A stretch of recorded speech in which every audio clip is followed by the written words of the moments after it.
Hey everyone, welcome back to the channel. Let's talk about the week 2 action in college football. We'll break down the entire Saturday slate as I give you guys my 5 best bets. All right, across the board, this will be the 12 kicks all the way up to the primetime affairs.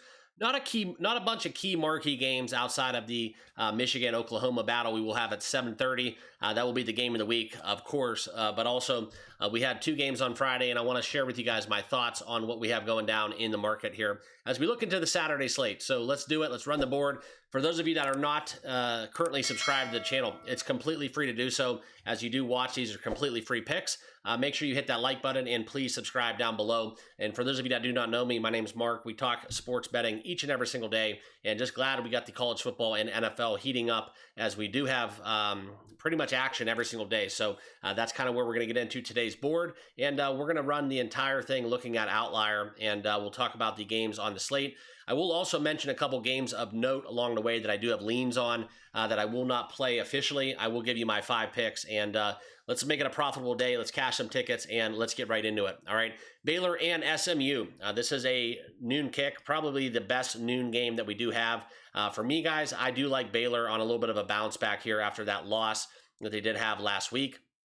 And as we do talk about the Baylor Bears, one thing of note, though, about this game, though, is that they do not play well statistically on the road. I just think they have a great bounce-back narrative here. I don't love it enough because SMU, I know they lost horrifically in the playoffs last season, but for all things considered, very mobile quarterback, and I do think that they are going to have their way against that Baylor Bears defense. But for me, guys, I'm going with the veteran leadership, and I think Baylor is a better team. This is just plus money play. If you do want to go on a lean, this is a one that I do lean towards Baylor there on the money line. Okay, and also if you do want to pay up and get some juice, you can take Baylor +3. But for me, guys, I think Baylor has a very strong shot of winning this game. Not a bet officially, but I do lean on the side of Baylor. Okay, going down the board, we're going to talk about the first game that I do have an official play in. This will be the Illinois-Duke game. If you do follow some betting trends, this would qualify for the trendy dog of the week, okay? Duke is hosting the Illini, ranked 11th in the country, and kind of wondering why there's so much love for Illinois this season. Also, you can make the narrative here as we talk about Duke and what's going on within this.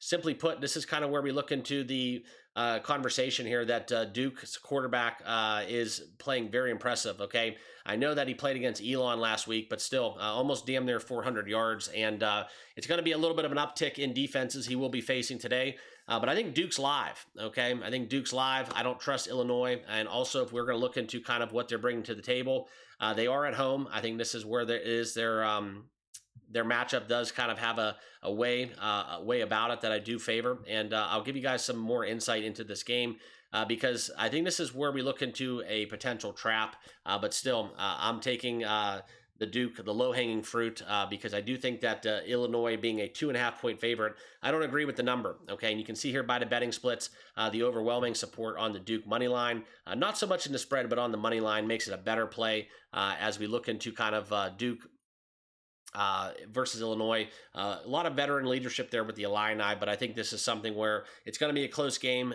or it could be a horrible line. But for me, everything from my numbers and my indication there for Duke, I think just does jump out off the page at me as I do look for the Blue Devils to cover the 3, and that's going to be my best bet as I as I took the 3 points there with the Blue Devils at home. So give me Duke as my first official best bet.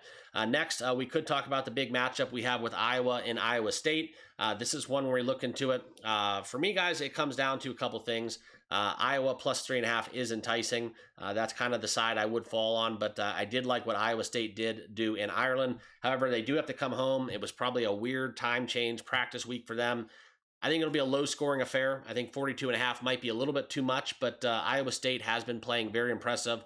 Not traditionally the offense that we have seen from Iowa as well, as they put up a ton of points last year in certain spots, okay? So that was one where traditionally we always used to take Iowa unders. It would never go above 35 points no matter who they played. But the Iowa State rivalry in state here, just a lean on this one. I would be taking the Hawkeyes and leaning towards the under 42.5 and even 43s if you find it, okay? Going down the board some more, we're going to talk Ole Miss and Kentucky. Kind of a lean towards Ole Miss here. -9.5. No play for me, but I do think they will outlast the Wildcats. Wasn't really, quite frankly, impressed with Kentucky, how they fared against Toledo. That was one where, Kentucky plays another game at home, but upgrading a little bit here as they will take on that Ole Miss offense. As I do look for a lot of explosion here. And so I would like the Rebels here in this spot. I think it's one where it's a little bit lower than it should be. It could be close because of Kentucky's defense, but I think Ole Miss is the correct side, and that's what I would lean towards, but no official play. Okay. Kansas and Missouri, another favorable game if you do like the narrative here with Kansas. If they're for real, this is a very big value spot here for Jalen Daniels and the likes of the Jayhawks. They go on the road. They're playing Missouri. Great defense there for the Tigers. And the Jayhawks come into this game 6.5-point dogs. All right. You can find a flat 7 if you want to pay for it. But if you were going to take a stab in the dark here, this is one that I don't shy away from it. I'm a big Kansas fan, and they're kind of continuing right where they left off last season. But I think Kansas here on the money line is live, and you do get it over $2, and that's kind of where I would lean towards, but no official play, okay? I do want to talk about this game that we will kind of dive into FanDuel because it's not on Outlier. This is the Grambling Ohio State game that will be a 3:35 kick there for the Buckeyes. I think we might get a little bit of a hangover. Grambling put up, I think, 50 points in week 1 as well. I know they're completely out of class. I think there was something where there's going to be some performance or whatever from Grambling. Whether it be at halftime, whatever, there's going to be something planned in that regard, but that will not affect what's on the field.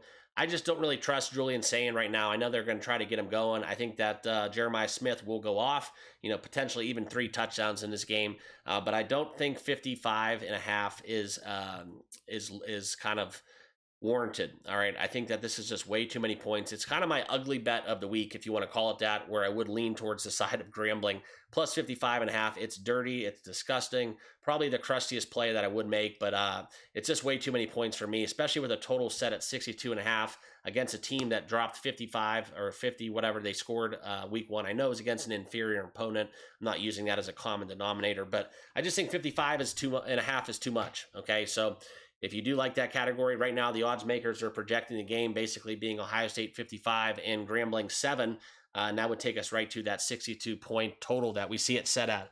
But for me, guys, I think it's too many points, and it's ugly. I'm not going to handicap it, not going to tell you statistics because they don't apply. I just think that this is one where we could see a little bit what we saw last week. I know it was Texas, completely different apples oranges. I think that Ohio State runs all over Grambling, but I just think 55.5 may be too much, but I'm not betting it, just kind of throwing it out there as kind of my ugly play of the week, okay? Back into the board, let's talk about it. Let's get down into an official play. This is where we're going to find the Mountaineers going on the road to face OU, and OU, the returning MAC champs, okay, coming in this spot. Plus 3.5, you can find a juiced up plus 4 if you want it. Not what I'm going to lean into. One thing to note, though, that the over is significantly a different handle. 93% of the action is on the over, albeit 36% of the bets. So that is a very clear betting split if you want to dive into the over. Personally, I'd be on the under, but I do think OU gets this one done. And as we look into the West Virginia OU matchup, they kind of have to play this game well, okay? I think OU has to win this one at home. They get to host a Big 12 opponent. That's a pretty big deal for a MAC school to host a Big 12 opponent. And I think this is something where you look into how almost they beat Rutgers with a late comeback. I think they were almost 15-point dogs in that game. I think this is a little bit more evenly matched, and I think that OU potentially even wins this outright at a plus 148 price, but it will be a close game in my opinion, and we're going to back OU plus 3.5 as my next official play. All right, going down the board, another game that we're going to kind of piggyback off of the week 1 performance we saw with Byron Brown. This is where you can see South Florida traveling to the Swamp, taking on the in-state Gators. And I think 17.5 is just too much, okay? I could be wrong. This could be a blowout. A lot of people are calling for Florida to have potentially their best team that they have had in Gainesville. But I think Byron Brown gives me a lot of Cam Newton vibes. I don't think that even the SEC has the physicality to stop him from running the football. The one thing I will tell you guys, though, is that there will be a very significant kind of outlier here in terms of South Florida, in terms of their defensive line. If they hold up, who knows? But I think South Florida here with the spread is what we're going to dive into. Plus 17.5 is what I'm taking. I'm taking the points here with South Florida. I don't think it's going to be by much. I don't think South Florida is live. especially at a plus 710 price. I mean, that is very, very juicy if you think the Gators are not warranting that 13th ranking that they do have coming into this game. For me, guys, though, I think South Florida is going to cover this spread. And, Byron Brown, big fan of his, as both in the air and on the ground. Probably not have any weather to be concerned with. Last week we did have hurricane concerns, and I think that was a little bit of a lightning delay.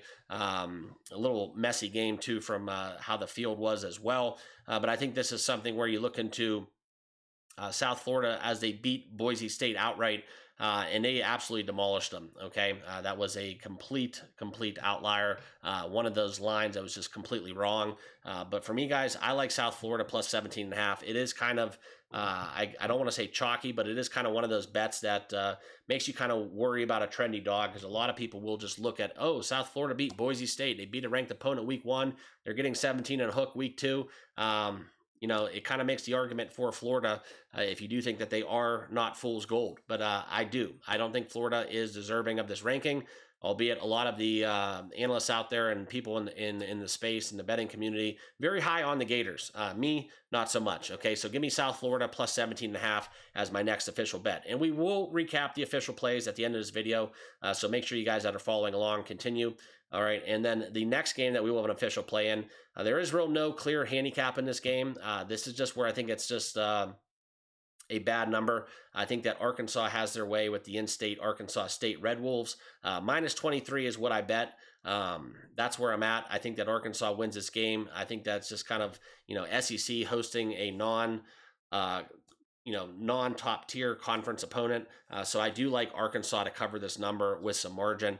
So give me the Razorbacks here. Let's go John Daly. Arkansas, minus 23. Go Hogs. That will be my next official play. Okay. Going down the board a little bit deeper, we'll talk about it. Western Kentucky and Toledo. I think we could make a case for the over. Also, I do like the Rockets here, minus 7. I think they have a very good defense and a very good team this year.